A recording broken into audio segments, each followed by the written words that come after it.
without further ado, I want to begin the conversations this morning, and I do want to start with the former governor of New Jersey and former federal prosecutor, Chris Christie. Hey, Eric. Thank you for coming. Thanks so much for having me. Absolutely. Thank you, everybody. I told him you would yell if anybody's phone went off, so. I have done that before. So I made sure I thank you for silenced coming. mine before I came out. Yeah, I had mine on this morning, and my kid called me, thank God, or I would be the guy whose phone went off. Thank you, first of all, for coming. My and pleasure. I want to start with a question I've asked everybody who's running for president. When you've got a former president, a former vice president, a former UN ambassador, current governors and senators, why should voters vote for Chris Christie for president? I think two reasons. First is that I'm tired of our country over the past decade or a little bit more doing small things. We're dividing ourselves up into smaller and smaller groups. We're pitting those small groups against each other. And then we're bringing up issues, not that are unimportant, Eric, but are small in context of how big and important our country is and has been.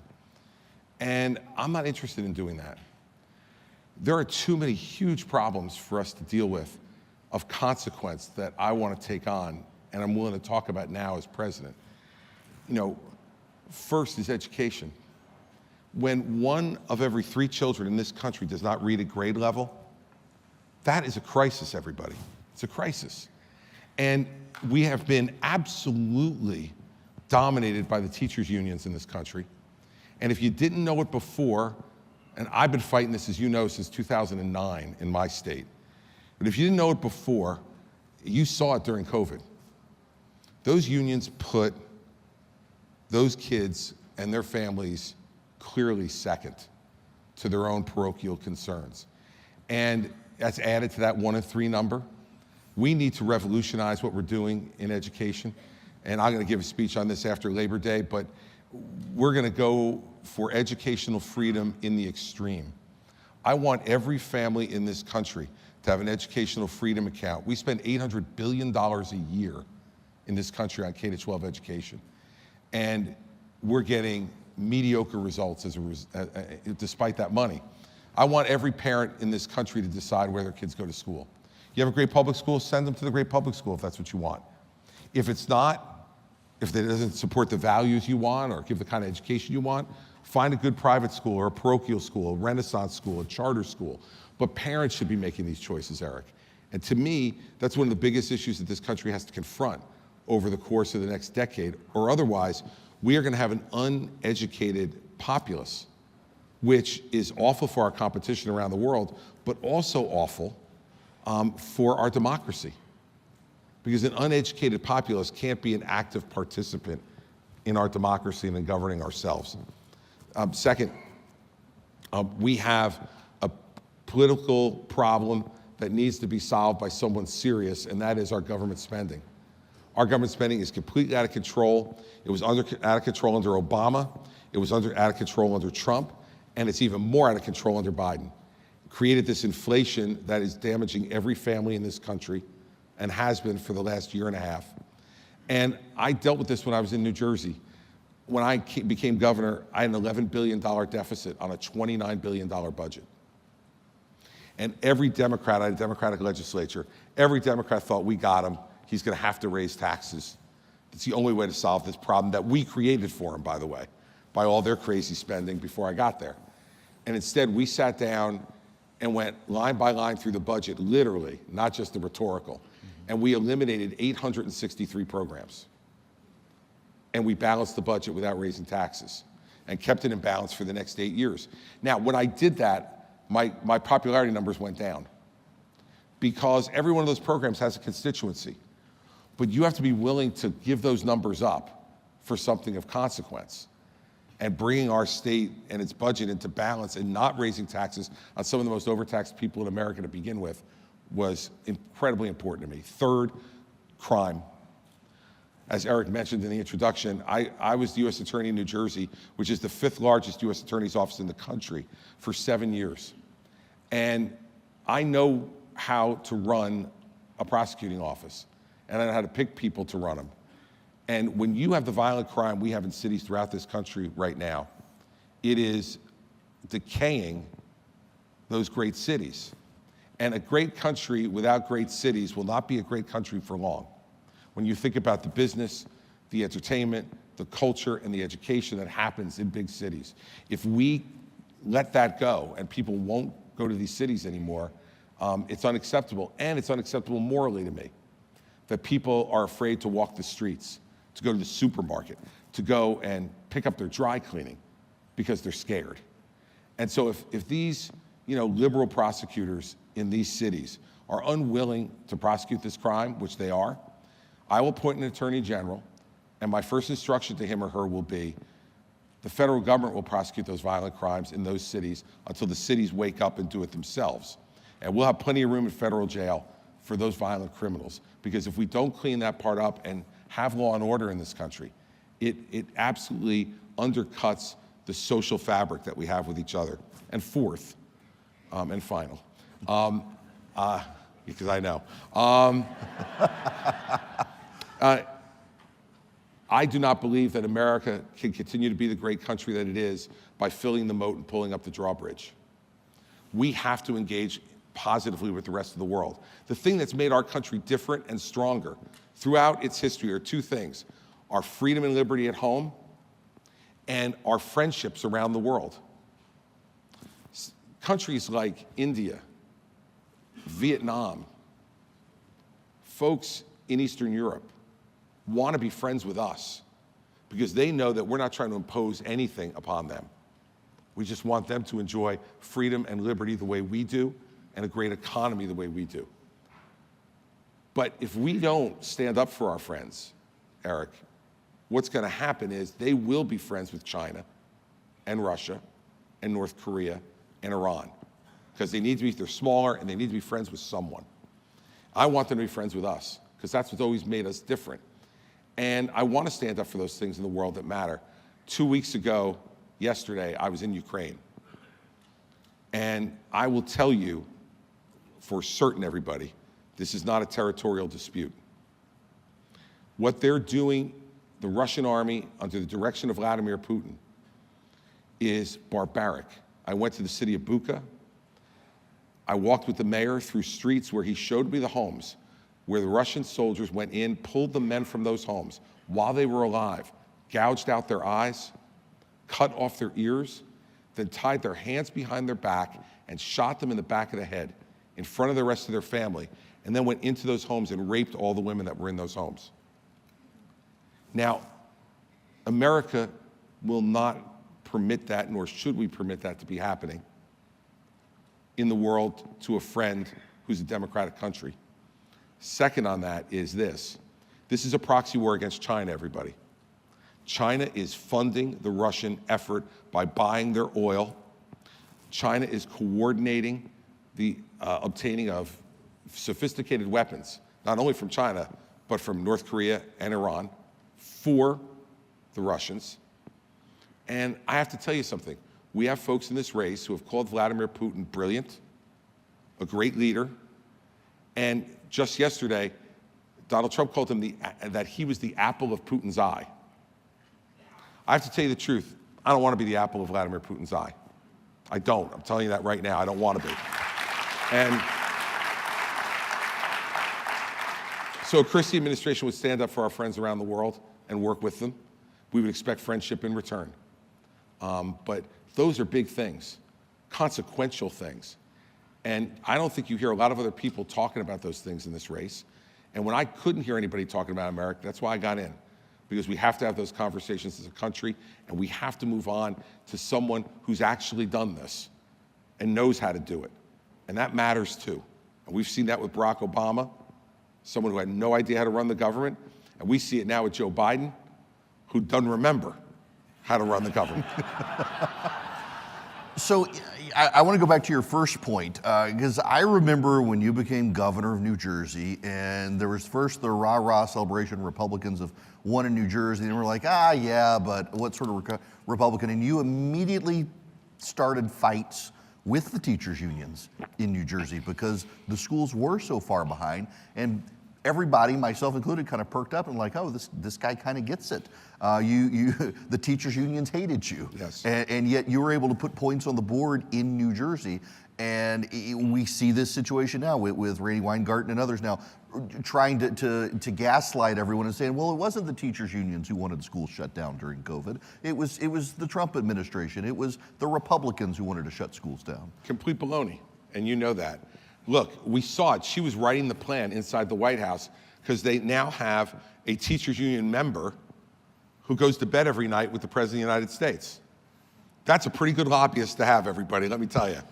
And she, Jill Biden, is a teachers union member and was advocating those policies and gave Randy Weingarten an open door.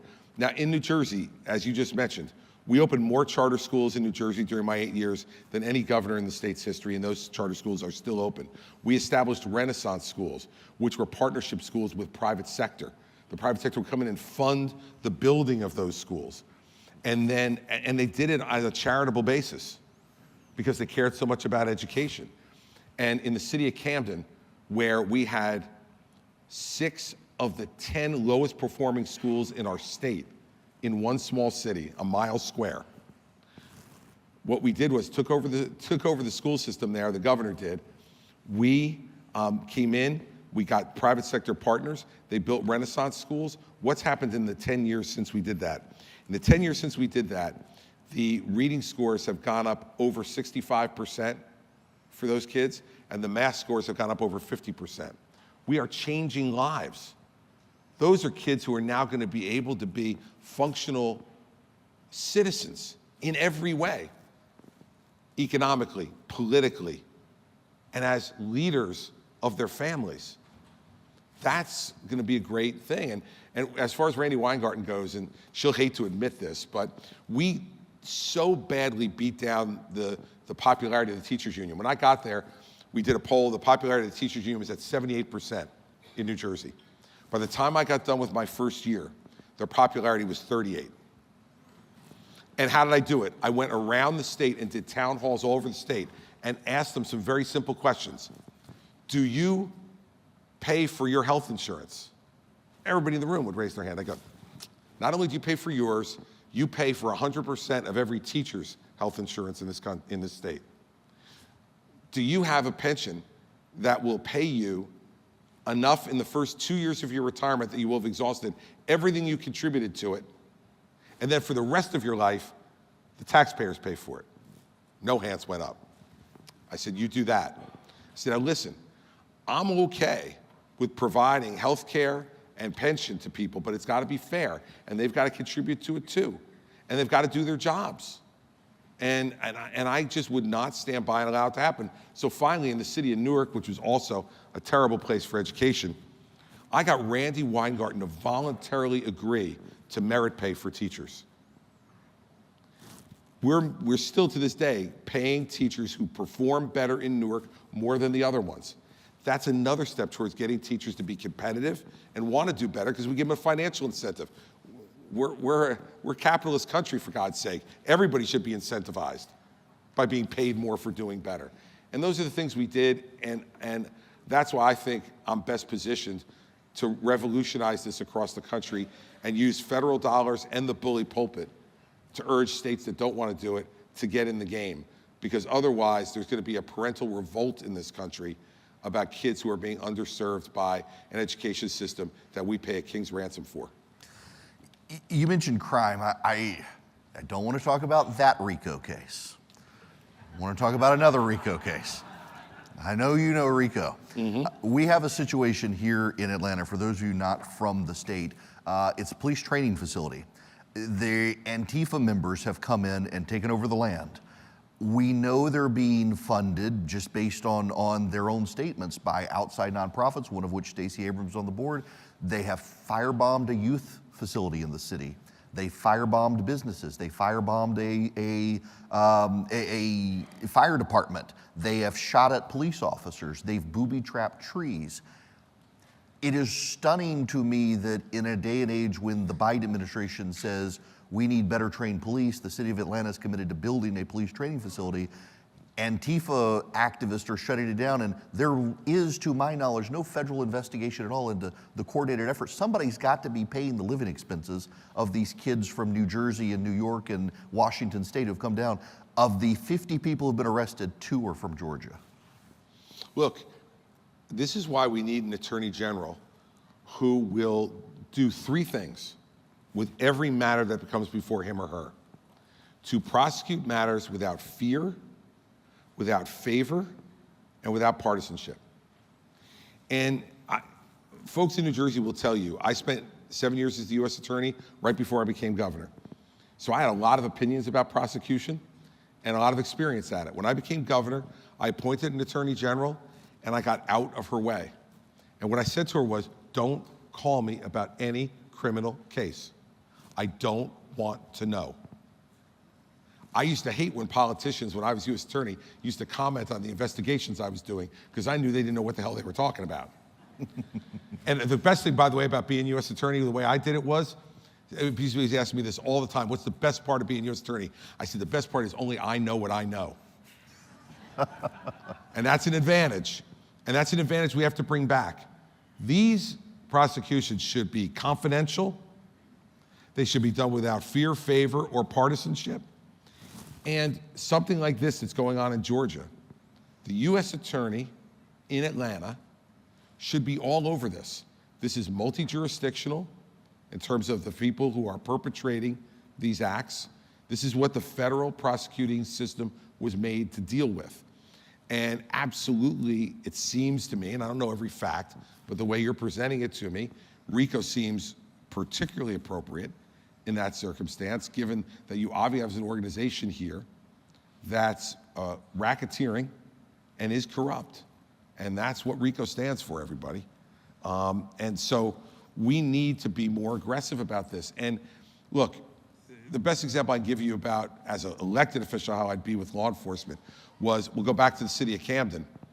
When I became governor, it was the most dangerous city in America, the highest murder rate in the country. And I went to the police unions and tried to negotiate more police on the street, less behind desks. Let's get out there and try to fight this. And the unions told me, go away. So I went to my chief counsel and said, we should fire all of them.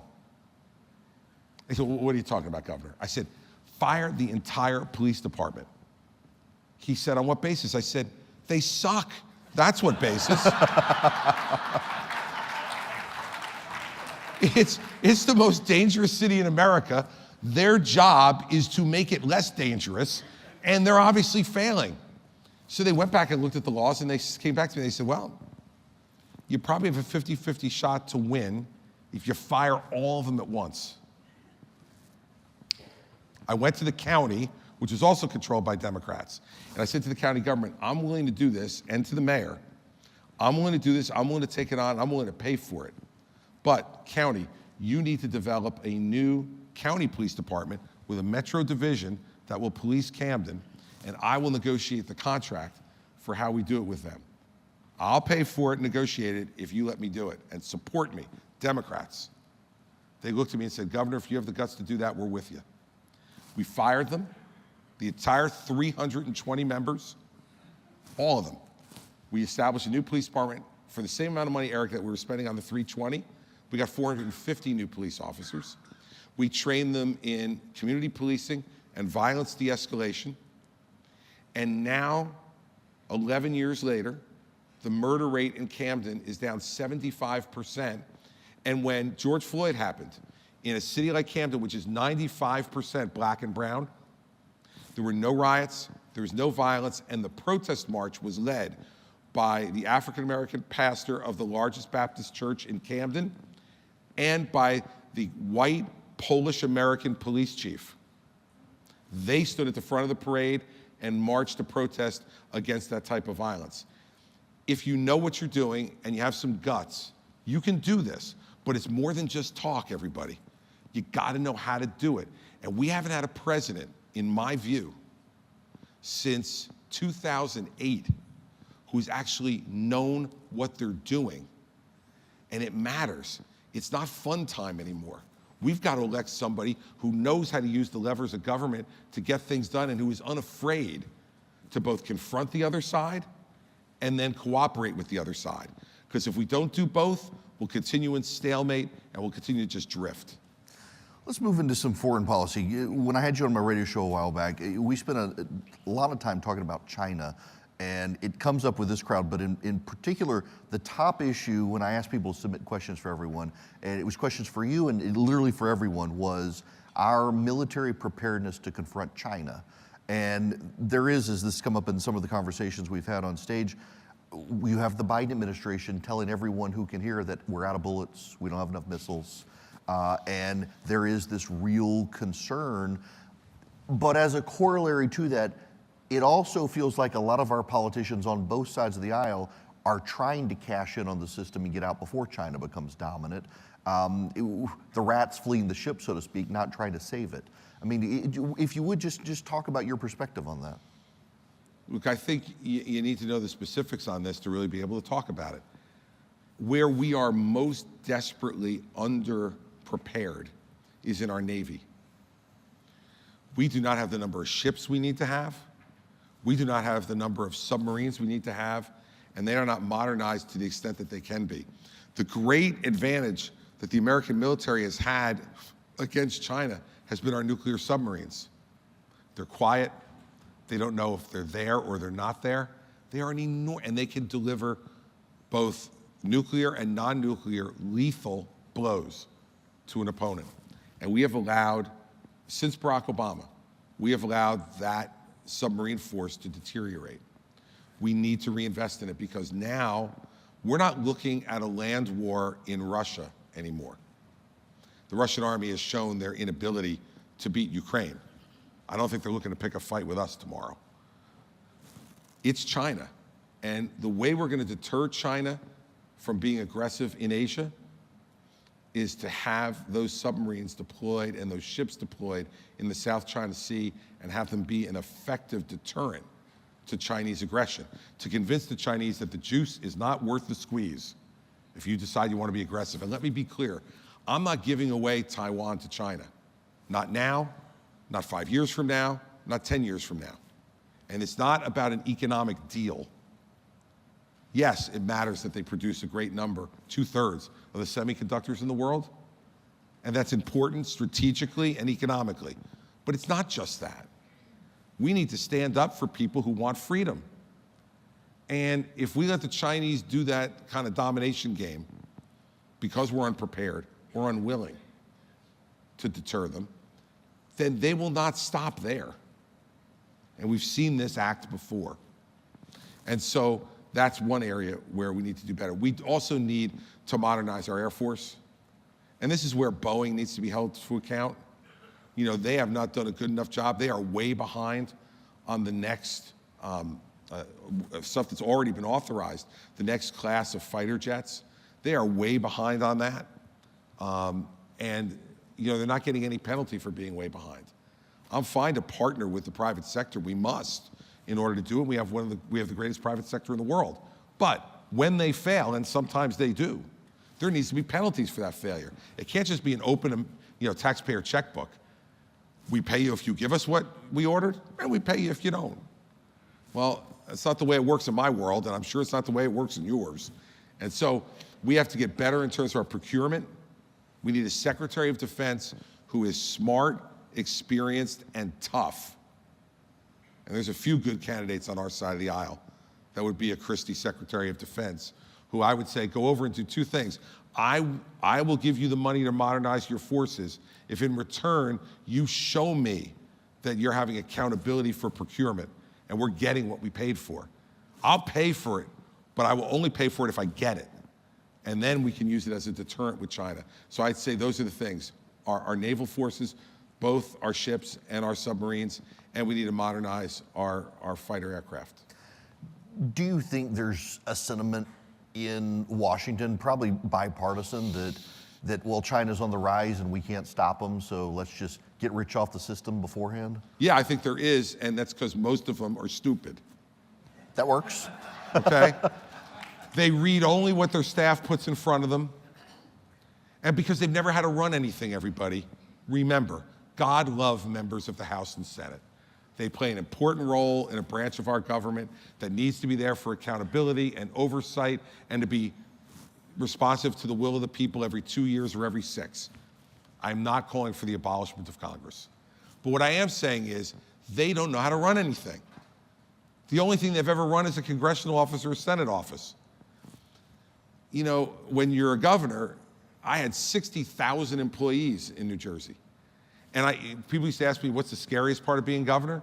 And I used to say, 60,000 people have letterhead with my name on it. I'm not sure what they're doing with it every day. and so, you know, your job is to do what you can to make sure that they're accountable. Here's what's going on. China is on the precipice of a 2008-style economic downturn. They have overborrowed, they've overspent, they've overdeveloped. And it's running out. I am promising you, everybody, if we have competent leadership in the White House, I would not trade one of the cards in my hand as the American president for one of the cards in the Chinese hand. They've overspent their economy. They are having an enormous problem with the aging of their population and no one coming up to replace them. The one-child policy in China is now coming back to bite them. They don't have a next generation of the volume that they had before. So economically, they can't keep up with growth. They don't have people to fill the jobs they need to be able to do it. And the oppression in that country will always make people feel less willing to sacrifice. I would not trade our position for China's for a minute. The people who are doing it, and they are, and trying to cash in, as you said, appropriately, to go there and get out before it gets bad, guess what? They're gonna miss the next great American story. And that's fine, because we don't need them anyway. We'll get some people who actually believe in this country and believe in our future. And going back to that first question you asked me, the overarching reason, I gave you all these specifics, but the overarching reason I'm running for president is because I believe in this country's future if we have competent leadership. And I want my children, and God willing someday my grandchildren, to be able to have the same great American life that I've had and that you've had. And that isn't a given, but it's right there in our grasp if we have competent leadership to do it. Yeah.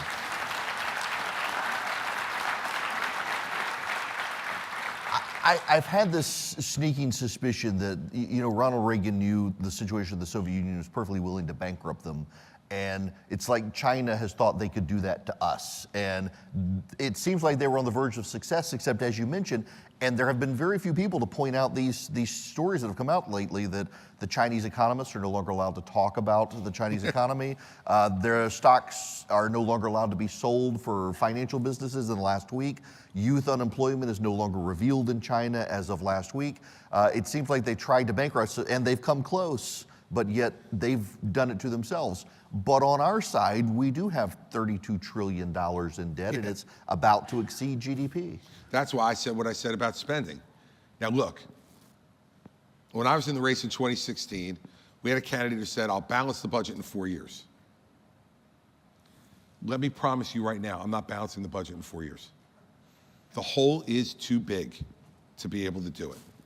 And it would involve either massive cuts to entitlements plus massive increases in taxes. I don't think we need to do that. We just need to show the trend going in the other direction. And over time, with a growing economy and discipline on our spending, we'll get there. But we have dug, look, Obama, Trump, and Biden have dug us too deep a hole. I mean, Trump added $6.5 trillion to the national debt in 4 years. And Biden is going to exceed that. I mean, look, everybody, this is a bipartisan problem.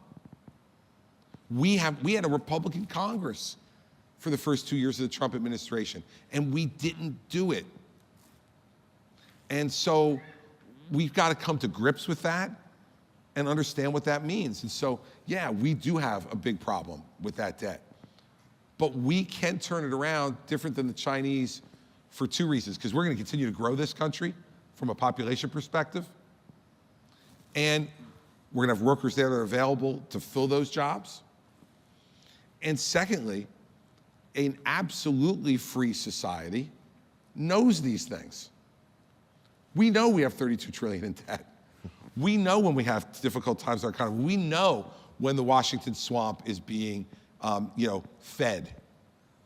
We have a free press. We don't always like them, but we got them. And we have a free society. The Chinese don't know. And a society that is in the dark is a society that is not one that is going to win the war of ideas with the United States. But we have to be competent, everybody. This is not a TV show, okay? This is real. This isn't fun and games. This is real. The problems we have are real. I haven't even talked about entitlements yet, but I'm happy to, because if we don't deal with that, that $32 trillion in debt is going to get bigger and bigger and bigger. And the most disgusting part of Joe Biden's State of the Union address this year was when he stood up and he said, we'll all agree, right? We're not going to do anything to Social Security. And both sides got up and cheered. A group of liars and cowards. Because they know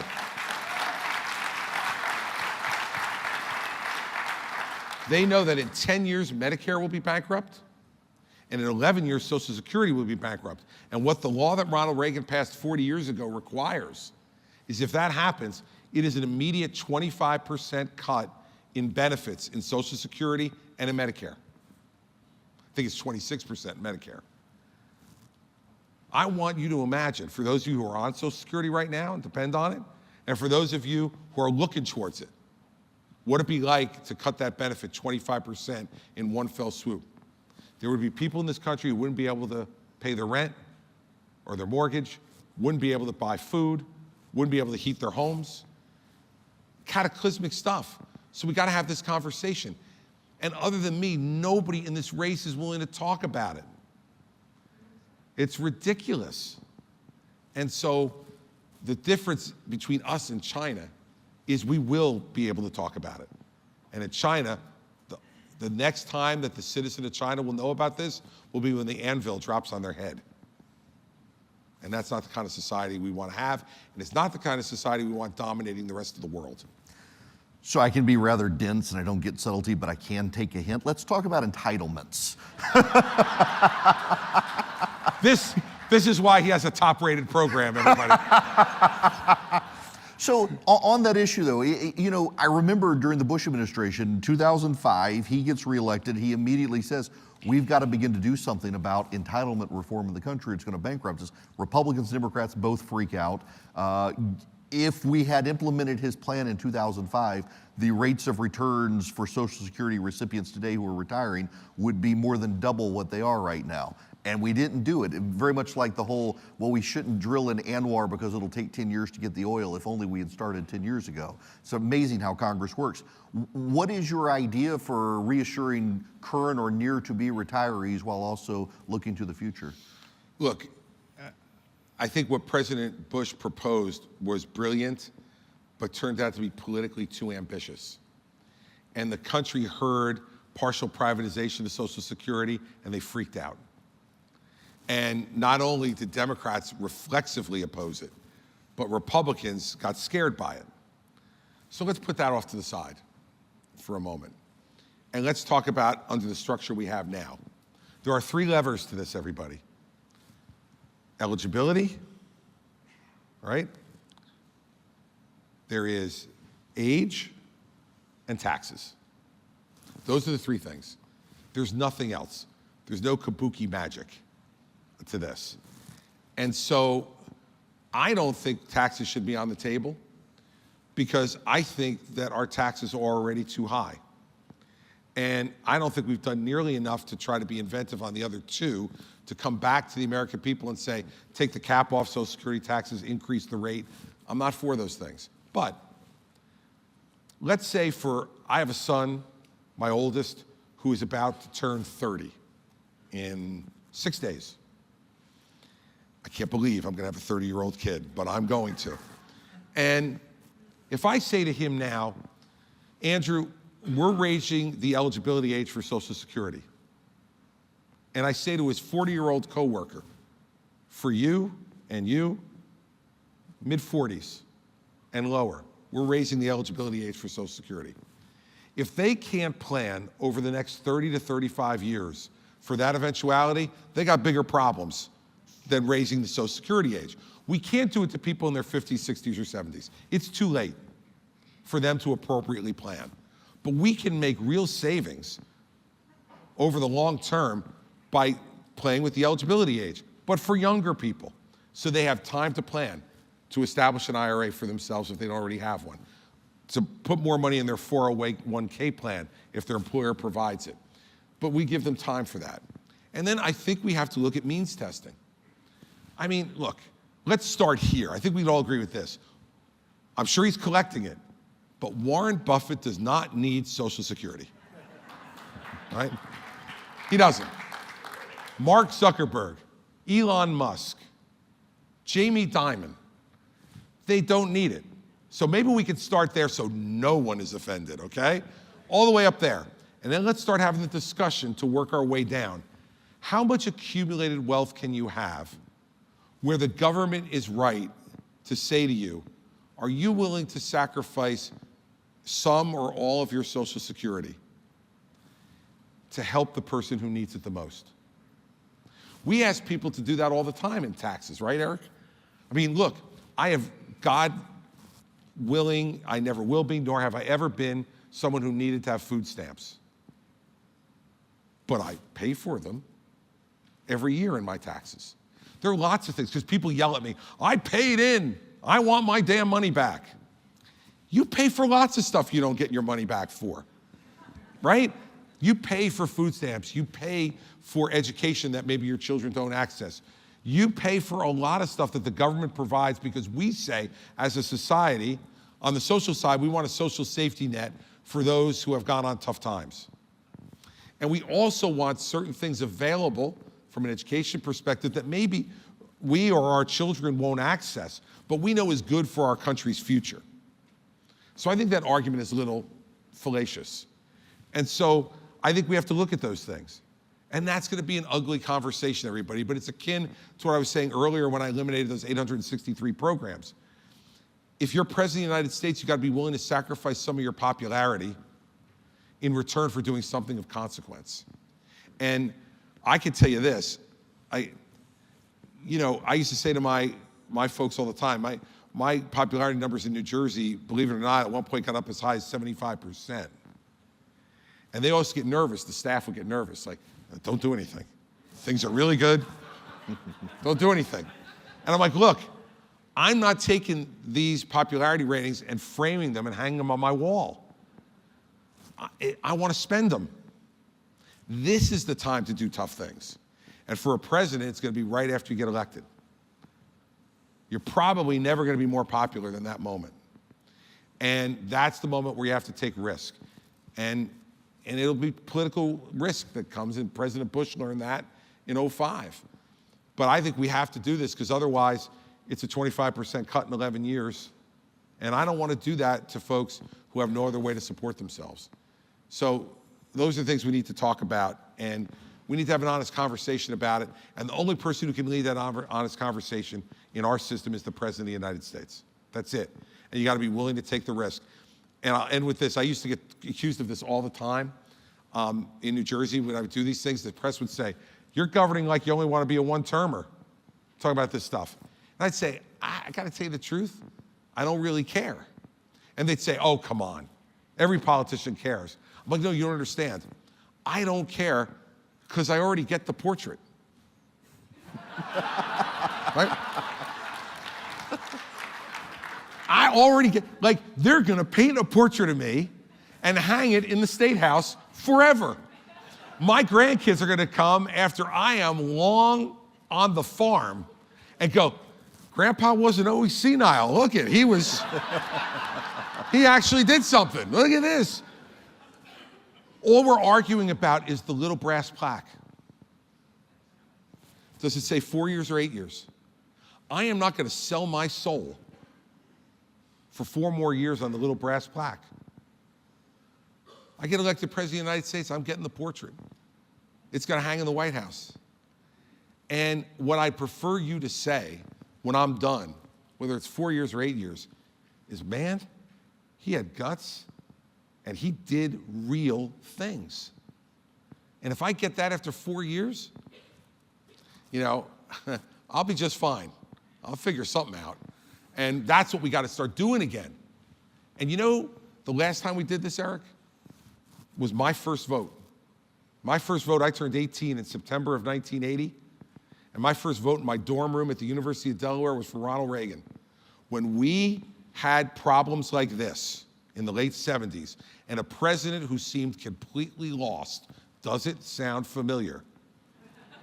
And never forget, Joe Biden said his favorite president is Jimmy Carter. We should have known. No offense to Georgians, but thank you.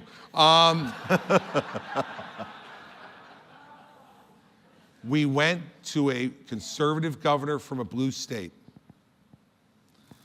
And the reason Ronald Reagan was effective was he knew what he believed, he said what he believed, and he knew how to work with the other side. He didn't agree with Tip O'Neill. He didn't love Tip O'Neill, but he knew how to work with Tip O'Neill. And remember, under Ronald Reagan, he got Tip O'Neill to cut taxes. He got Tip O'Neill to fix Social Security and Medicare.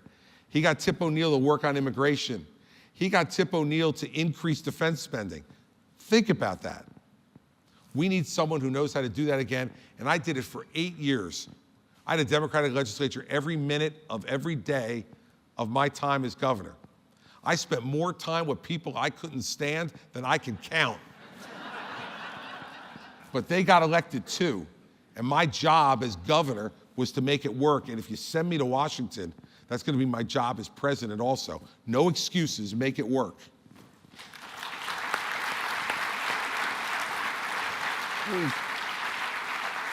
Looking at the clock in the back, so we got about 3 minutes. All right. Thank you first for spending time. Let me ask you just one more question of just being on the campaign trail.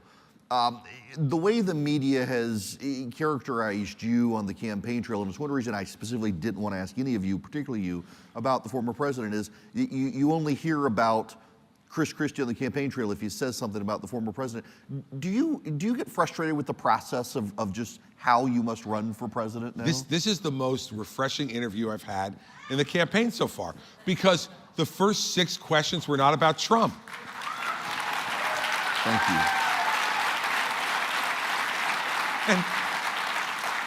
And then question 7 is, why do you talk so much about Trump?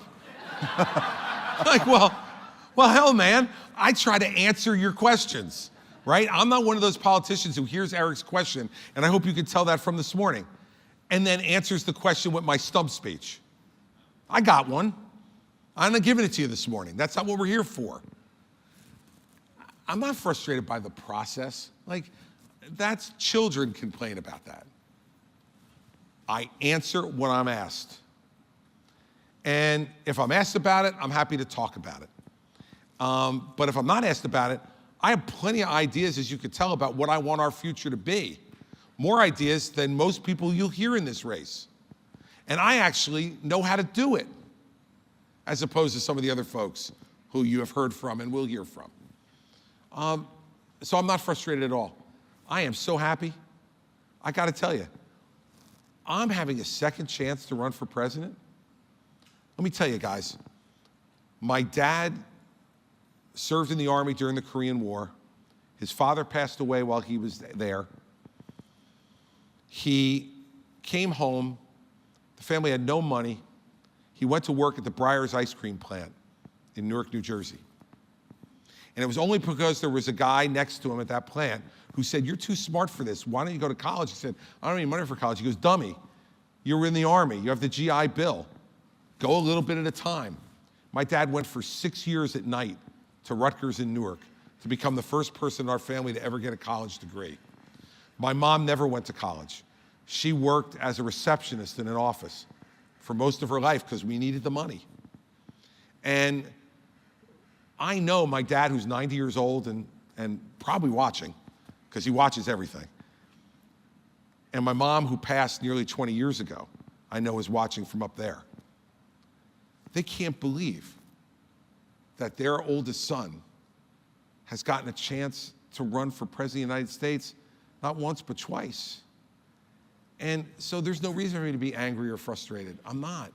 I'm an incredibly lucky person.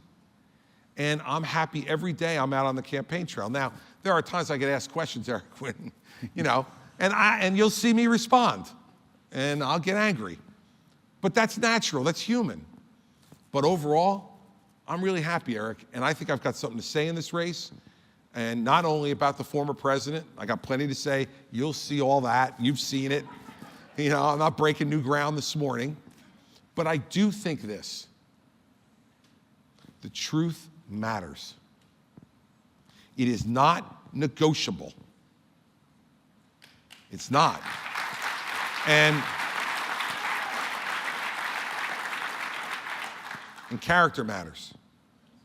Because let me tell you, everybody, no matter the really good questions, substantive questions that Eric asked me this morning, there's 3 dozen he didn't ask me that he could have, and there is one of the questions I know you've asked that you didn't ask me, the unknown of the unknown, right? Mm-hmm. Yeah. I do my homework. We didn't have time. I was ready. But it's a great question because you never know what's going to come across the desk of the President of the United States. You think George W. Bush was prepared substantively for 2 planes flying into the World Trade Center, a 3rd one flying into the Pentagon, and a 4th one being crashed by its passengers in Shanksville, Pennsylvania? He wasn't. But let me tell you what he was and is: a man of character. And so I was U.S. Attorney at the time. I never once worried, not once, whether our country would be well served by that president, because I knew him and I knew he was a man of character. We're not going to always agree with him, but we're going to know he's going to make those decisions, not on his own self-interest, but on the interest of the country. How about we do this time?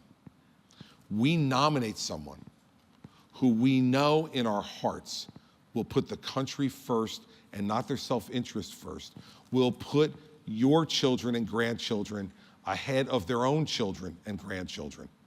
How about we nominate and elect someone like that, and then whatever the unknown of the unknown is, I'll deal with it. Chris Christie, thank you so much. I have thoroughly enjoyed this. Thank you, Eric. It's really great. Thanks for giving me the time. Absolutely. Your questions are great. Thank you.